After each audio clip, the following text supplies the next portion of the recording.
Voici une vidéo des Petits Débrouillards. Nous sommes une association qui fait de la science. On met en place des expériences, les observe ensemble, réfléchit et discute de ce qu'on a observé et on voit si ça nous apporte quelque chose en plus.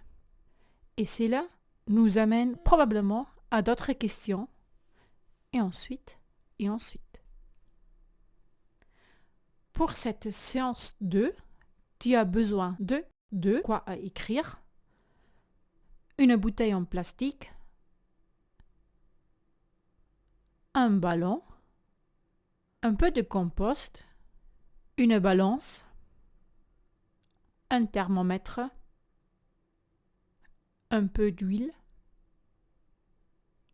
un petit papier pour faire une étiquette, des ciseaux et une éponge.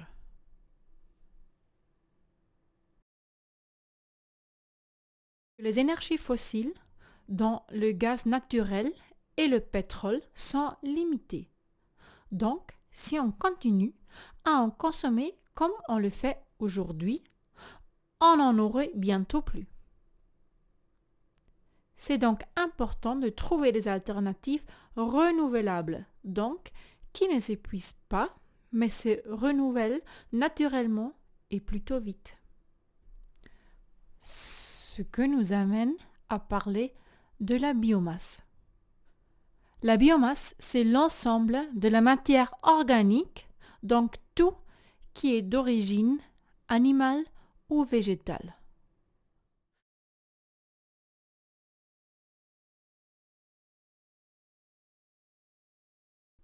Des exemples sont une betterave, du maïs, du colza, de la boue de la station d'épuration, du fumier, des arbres, des huiles usées, des tièges de plantes broyées, des excréments d'étable, des branches coupées ou de tournesol. Toute cette matière organique peut être utilisée pour produire de l'énergie. On va les trier selon la sorte d'énergie qu'on peut en faire. Il y a le tas des bois et des branches. Il y a les plantes cultivées dans le champ. Et le troisième tas, c'est les restes des productions, donc les déchets organiques.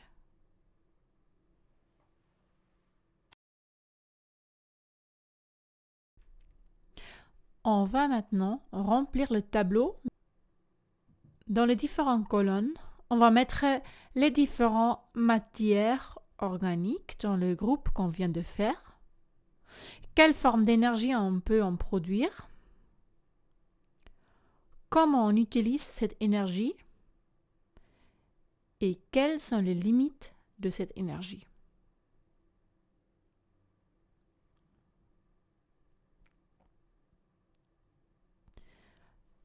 La première groupe, c'est donc les bois et les branches qu'on utilise pour obtenir de la chaleur.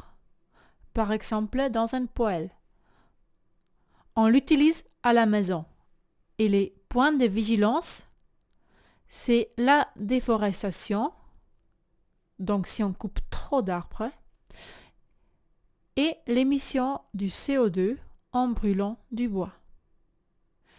La deuxième groupe, c'est les plantes cultivées qu'on peut transformer en huile, donc par exemple le tournesol et les colzas, ou en alcool, par exemple le maïs et la betterave.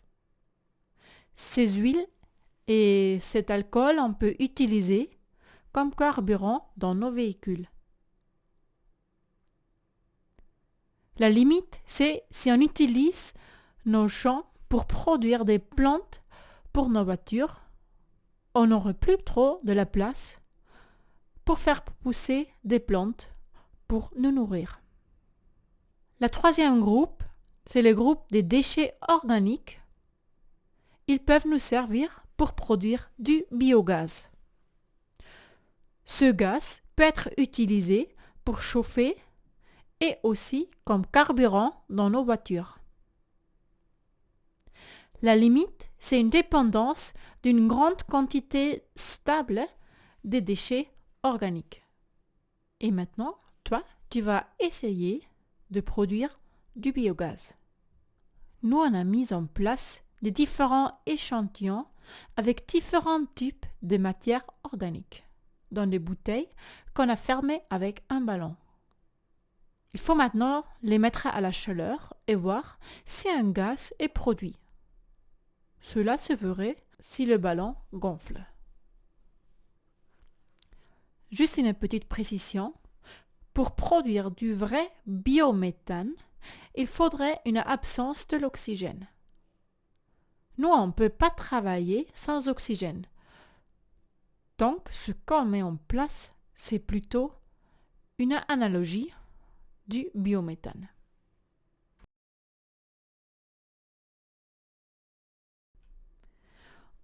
On va maintenant, nous, mettre en place cette expérience et toi, tu peux le faire chez toi. Tu as donc maintenant besoin de ta bouteille en plastique, de l'huile, du compost et des ciseaux. Le ciseau va te servir pour couper le compost en petits bouts pour qu'il rentre dans la bouteille. Mets du compost jusqu'à la bouteille et remplis à 1/4 environ. Puis, tu ajoutes un peu d'huile. Avec le ballon, tu fermes la bouteille. Maintenant, il ne te reste plus à peser ta bouteille et noter le poids sur ton étiquette. Avec le thermomètre, tu relèves la température ambiante et tu compléteras l'étiquette avec ton nom et avec la date de mise en place d'expérience. Cette étiquette, tu colleras ensuite sur ta bouteille. Et maintenant, tu vas poser ta bouteille à côté d'une chaudière. Maintenant, on va regarder ensemble comment la méthanisation se fait en vrai. Du coup, si ça ne se passe pas dans une bouteille en plastique, mais dans un petit village par exemple. Il y aurait donc un site de méthanisation avec cette membrane souple et vert que peut-être vous avez déjà vu.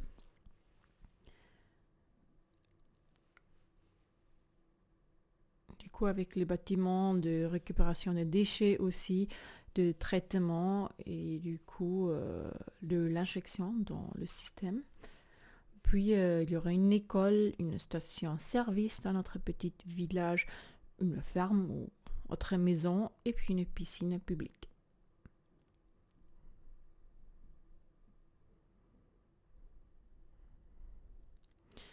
Et du coup, derrière la ferme, il y aurait un fumier, il y a des animaux.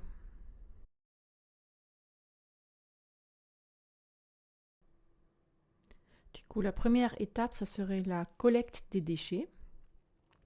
Un camion qui se déplace et qui va du coup chercher tous les déchets organiques. Par exemple, du coup, des bois ou de branches. Ça peut être des déchets de la cantine scolaire. S'il y a une laiterie, ça peut aussi être des déchets de laiterie, de toute usine alimentaire, du fumier. Ou s'il y a des animaux morts, ça peut aussi être un cadavre d'animaux. Il n'y a pas des animaux qui sont tués pour ça, mais on peut utiliser si on a un qui est mort. Du coup, tout ça, ça va être déposé au site de méthanisation. Et puis, ça passe dans le méthanisateur.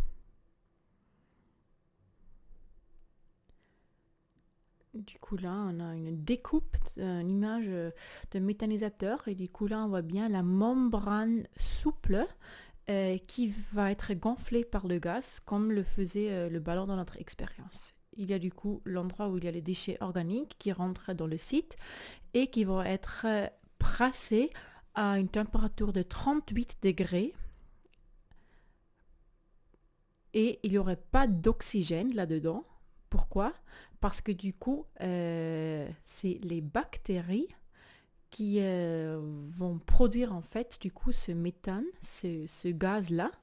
Et en fait, les conditions pour que ces bactéries-là se sentent à l'aise, c'est du coup une température de 38 degrés et une absence d'oxygène. Là, on a des images de ces bactéries qui nous produisent notre méthane pour nous.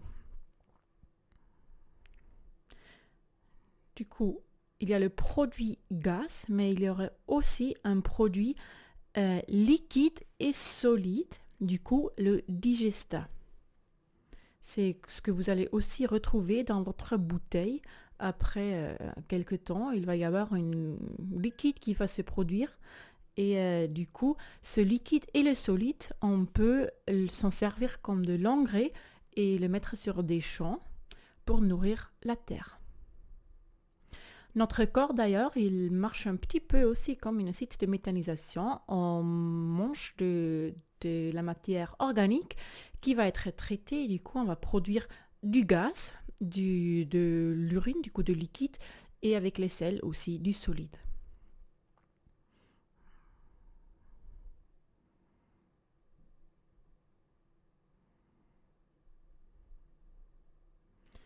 Du coup, puis le gaz, on va le récupérer dans le bâtiment de traitement où ça va être odorisé. On va ajouter une odeur pour des raisons de sécurité, pour que si jamais il y a une fuite de gaz, on le sent. Vu qu'on ne le voit pas le gaz, du coup il faut qu'il y ait une odeur pour qu'on s'en rende compte. Et aussi ça va être séparé des autres gaz, puis on peut l'injecter dans le réseau et du coup ça peut venir alimenter les bâtiments pour les chauffages et aussi la station-service pour qu'on peut s'en servir du biogaz comme carburant dans nos voitures.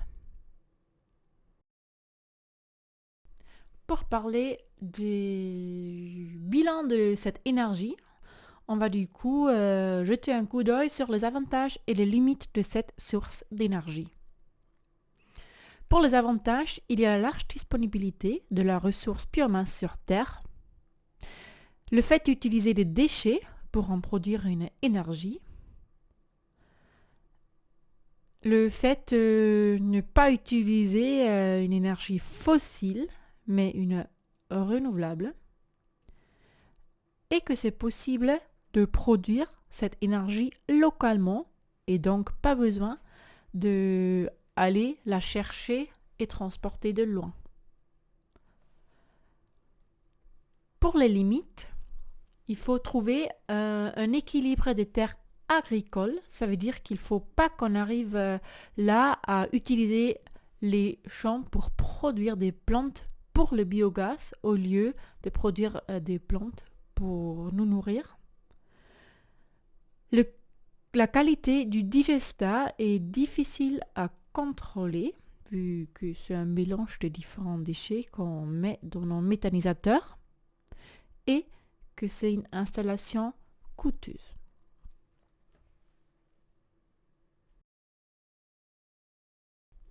Voilà, on espère que cette vidéo vous a plu. Vous nous trouvez en internet lespetitsdébrouillardsoccitanie.org ou en Facebook, c'est les Petits Débrouillards Hautes-Pyrénées.